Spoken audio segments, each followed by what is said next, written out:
2024 সেশনে আমি এখান থেকে মুআল্লিম নির্বাচিত হয়ে আমি আমার নিজ মসজিদে এই কোরআন শরীফের একটা তালিমের সিস্টেম করেছিলাম।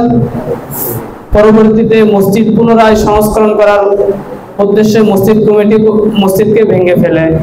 তাই পরবর্তীতে আমার যে এই কোর্সটা চালানো দুষ্কর হয়ে দাঁড়ায়।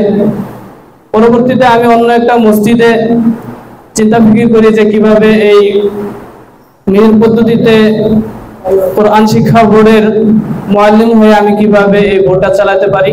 মসজিদের মুসল্লিরা বললো যে না, আমাদের এখানে যে ব্যবস্থা আছে, অস্থায়ী একটা নামাজের ব্যবস্থা করা হয়েছে, এখানে আপনি পড়াইলে ভালো হয়। আমি যখন আমার কার্যক্রম প্রকাশ করতে শুরু করলাম বন্ধুগণ দিয়ে, এরপরে বললাম আরবি হরফ কতটি, পড়ানোর পরে প্রশ্ন করলাম, দেখলো মুরব্বীরা বললো যে 29টি।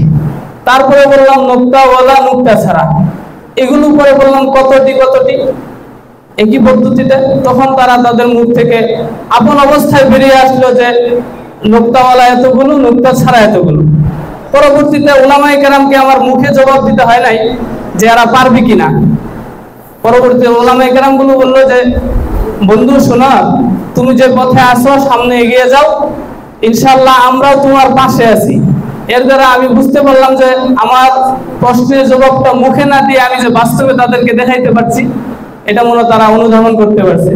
আমাদের কাজগুলো বিশ্বব্যাপী এবং দেশব্যাপী এবং জেলা ব্যাপী আমাদের এই কাজকে সামনে এগিয়ে নেওয়ার জন্য আল্লাহ তাআলা যেন আমাদেরকে সহযোগিতা করেন এবং আমরাও সহায়ক হিসাবে যেন এই বোর্ডের একজন ধারক বাহক হিসাবে, সৈনিক হিসাবে যেন দাঁড়াতে পারি। আল্লাহ তাআলা সেই তৌফিক আমাদেরকে দান করুন। নাসরুম মিনাল্লাহি ওয়া ফাতহুন করিব।